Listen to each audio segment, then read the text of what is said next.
ಹಿರಿಯ ನಟ ಧರ್ಮೇಂದ್ರ ಅವರು ನವೆಂಬರ್ 24 ಅಂದ್ರೆ ಇಂದು ನಿಧನರಾಗಿರುವಂತದ್ದು. ಅವರಿಗೆ 89 ವಯಸ್ಸಾಗಿತ್ತು. ವಯೋಸಹಜ ಕಾಯಿಲೆ ಜೊತೆಗೆ ಉಸಿರಾಟ ತೊಂದರೆ ಸಹ ಅವರಲ್ಲಿ ಕಂಡು ಬರ್ತಾ ಇತ್ತು. ಅಂದ್ರೆ ಇದೇ ಡಿಸೆಂಬರ್ 9ರಂದು ಅವರು ತಮ್ಮ 90ನೇ ಜನ್ಮದಿನವನ್ನ ಆಚರಿಸಿಕೊಳ್ಳಬೇಕಾಗಿತ್ತು. ಆದ್ರೆ ದುರದೃಷ್ಟವಶಾತ್ ಅವರು ಇವತ್ತು ಇಹಲೋಕವನ್ನ ತ್ಯಜಿಸಿದ್ದಾರೆ. ಬಾಲಿವುಡ್ ನ ಧರ್ಮೇಂದ್ರ ಅವರು ಹಿ ಮ್ಯಾನ್ ಎಂದೇ ಪ್ರಸಿದ್ಧರಾಗಿದ್ರು. ಜೊತೆಗೆ ಧರ್ಮೇಂದ್ರ ಅವರ ನಗು ಅದೆಷ್ಟೋ ಮಹಿಳಾ ಅಭಿಮಾನಿಗಳ ಮನಸ್ಸನ್ನ ಹೊಕ್ಕು ಛಿದ್ರ ಮಾಡಿಲ್ಲ. ಅಷ್ಟರ ಮಟ್ಟಿಗೆ ಧರ್ಮೇಂದ್ರ ಅವರು ಮಹಿಳಾ ಅಭಿಮಾನಿಗಳನ್ನ ಆಕರ್ಷಿಸುವಂತ ಒಂದು ವ್ಯಕ್ತಿತ್ವವನ್ನ ಹೊಂದಿದ್ರು. ಜೊತೆಗೆ ಸಾಕಷ್ಟು ಮಹಿಳಾ ಅಭಿಮಾನಿಗಳೊಂದಿಗೆ ಖುಷಿಯಿಂದ ಕುಣಿದು ಕುಪ್ಪಳಿಸ್ತಿದ್ದ ಅಂತಹ ಒಂದು ಮೃದು ಮತ್ತು ಸ್ವಭಾವ ಪ್ರೀತಿಯ ವ್ಯಕ್ತಿತ್ವ ಧರ್ಮೇಂದ್ರ ಅವರದ್ದಾಗಿತ್ತು.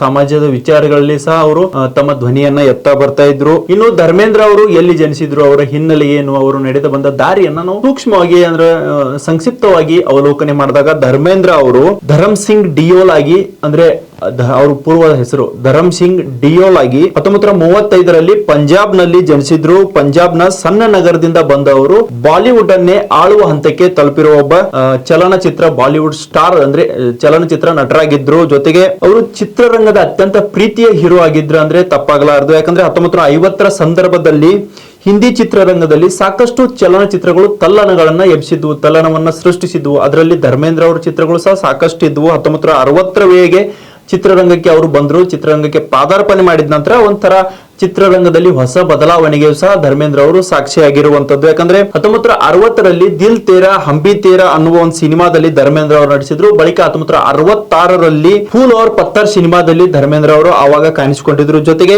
ಅವರು ಆ ಸ್ಟೈಲ್ ಅಲ್ಲಿ ಎದೆ ತೋರಿಸೋ ಒಂದು ಸ್ಟೈಲು ಆ ಸಂದರ್ಭದಲ್ಲಿ ಸಿನಿಮಾದಲ್ಲ ಸಾಕಷ್ಟು ಸಿನಿ ಪ್ರಿಯರನ್ನ ಅವರು ಎದೆ ತೋರಿಸೋ ಸ್ಟೈಲ್ ಸಾಕಷ್ಟು ಆಕರ್ಷಣೆಯನ್ನ ಪಡೆದುಕೊಂಡಿತ್ತು. ಮತ್ತೊಂದು ಈ ಧರ್ಮೇಂದ್ರ ಅವರ ವಿಚಾರದಲ್ಲಿ ನೋಡ್ಬೇಕಾದ್ರೆ ಎಲ್ಲಿಯೂ ತಮ್ಮ ಲಿಮಿಟ್ ಅನ್ನ ದಾಟದೆ ಅವರು ಚಿತ್ರರಂಗದಲ್ಲಿ ತಮ್ಮ ಇತಿಮಿತಿಯಲ್ಲಿಯೇ ಚಲನಚಿತ್ರವನ್ನ ಚಿತ್ರೀಕರಣದಲ್ಲಿ ಭಾಗಿಯಾಗಿ ಚಲನಚಿತ್ರದಲ್ಲಿ ನಟನೆ ಮಾಡಿ ಪ್ರೇಕ್ಷಕರ ಮನವನ್ನು ಸಹ ಗೆದ್ದಿದ್ರು. ಜೊತೆಗೆ ಸಾಮಾಜಿಕವಾಗಿ ಕೆಲವು ಸಂದೇಶಗಳನ್ನು ಸಹ ಬಂದಿರುವಂತ ಒಬ್ಬ ನಟರಾಗಿದ್ರು ಧರ್ಮೇಂದ್ರ ಅವರು. ಯಾಕಂದ್ರೆ 1970ರ ವೇಳೆಗೆ ರೊಮ್ಯಾನ್ಸ್ ಆಕ್ಷನ್ ಕಾಮಿಡಿ ರೀತಿಯ ಸಿನಿಮಾಗಳನ್ನ ಅವರು ಪ್ರಾರಂಭ ಮಾಡಿದ್ರು. 19ನೇ ಚಲನಚಿತ್ರರಂಗಕ್ಕೆ ಪಾದಾರ್ಪಣೆ ಮಾಡಿ 10 ವರ್ಷಗಳ ಬಳಿಕ ಈ ರೀತಿಯಾದ ರೊಮ್ಯಾನ್ಸ್ ಆಕ್ಷನ್ ಪ್ರಿನ್ಸ್ ಜೊತೆಗೆ ಕಾಮಿಡಿ ಈ ರೀತಿಯ ಚಲನಚಿತ್ರಗಳಲ್ಲಿ ಧರ್ಮೇಂದ್ರ ಅವರು ಪಾತ್ರವನ್ನ ಮಾಡ್ತಾ ಬರ್ತಾ ಇದ್ರು. ಶೋಲೆ, ಡ್ರೀಮ್ ಗರ್ಲ್, ಸೀತಾ और ಗೀತಾ ಈ ರೀತಿಯಾಗಿ ಹಲವು ಚಲನಚಿತ್ರಗಳಲ್ಲಿ ಧರ್ಮೇಂದ್ರ ಅವರು ತಮ್ಮ ಒಂದು ಅಭಿನಯವನ್ನ ಮಾಡಿರೋ ಒಬ್ಬ ನಾಯಕರಾಗಿದ್ದಾರೆ. ರಾಜಾರಾಣಿ ಸಿನಿಮಾಗಳಲ್ಲಿ ಸಾಕಷ್ಟು ಅಂದ್ರೆ ಈ ರಾಜಾರಾಣಿ ಸಿನಿಮಾದಲ್ಲಿ ಸಾಕಷ್ಟು ಧರ್ಮೇಂದ್ರ ಅವರು ಗಮನವನ್ನ ಸೆಳೆಯುವಂತ ಪಾತ್ರವನ್ನ ಆ ಸಂದರ್ಭದಲ್ಲಿ ಅಂದ್ರೆ ಚಲನಚಿತ್ರ ನಟನೆಯಲ್ಲಿ ಅವರು ತಮ್ಮ ಪಾತ್ರದಲ್ಲಿ ತೋರಿಸಿಕೊಂಡಿದ್ರು.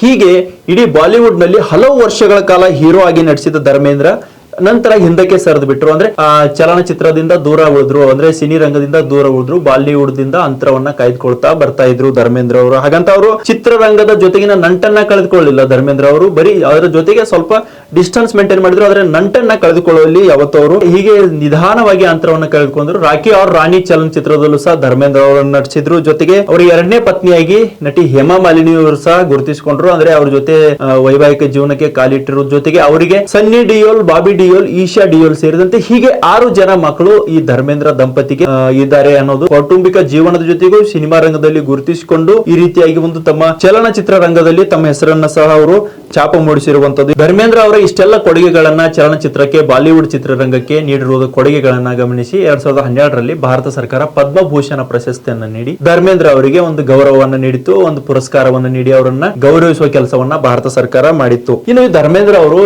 ಕಳೆದ ಕೆಲ ದಿನಗಳ ಹಿಂದಷ್ಟೇ ಆಸ್ಪತ್ರೆಗೆ ದಾಖಲಾಗಿದ್ರು, ಚಿಕಿತ್ಸೆಯನ್ನು ಪಡೆದಿದ್ರು. ಜೊತೆಗೆ ಪ್ರಜ್ಞೆ ತಪ್ಪಿ ಮನೆಯಲ್ಲಿ ಬಿದ್ದ ನಂತರ ಅವರನ್ನ ಮುಂಬೈನ ಒಂದು ಖಾಸಗಿ ಬ್ರಿಚ್ ಕ್ಯಾಂಡಿ ಆಸ್ಪತ್ರೆಗೆ ದಾಖಲಿಸಿ ಚಿಕಿತ್ಸೆ ನೀಡಲಾಗ್ತಾ ಇತ್ತು. ಆದ್ರೆ ಆ ಸಂದರ್ಭದಲ್ಲಿ ಅವರ ಸಾವಿನ ವದಂತಿಗಳು ಸಹ ಎಲ್ಲೋ ಒಂದ್ ಕಡೆ ಅವರ ಇಡೀ ಕುಟುಂಬಕ್ಕೆ ಆಘಾತವನ್ನ ನೀಡಿದ್ವು. ಎಷ್ಟು ಸುಳ್ಳು ಸುದ್ದಿಗಳನ್ನ ಮಾಧ್ಯಮಗಳ ಜೊತೆಗೆ ಸಾಮಾಜಿಕ ಜಾಲತಾಣಗಳಲ್ಲಿ ಸಹ ಹರಡಿಸಲಾಗುತ್ತಿತ್ತು ಆ ಸಂದರ್ಭದಲ್ಲಿ. ಆವಾಗ ಖುದ್ದು ಹೇಮಾ ಮಾಲಿನಿ ಸೇರಿದಂತೆ ಅವರ ಮಗಳು ಈಶಾ ಸೇರಿದಂತೆ ಹೀಗೆ ಇಡೀ ಕುಟುಂಬಸ್ಥರು ಮಾಧ್ಯಮಗಳ ವಿರುದ್ಧ ತಮ್ಮ ಆಕ್ರೋಶವನ್ನು ವ್ಯಕ್ತಪಡಿಸಿದ್ರು.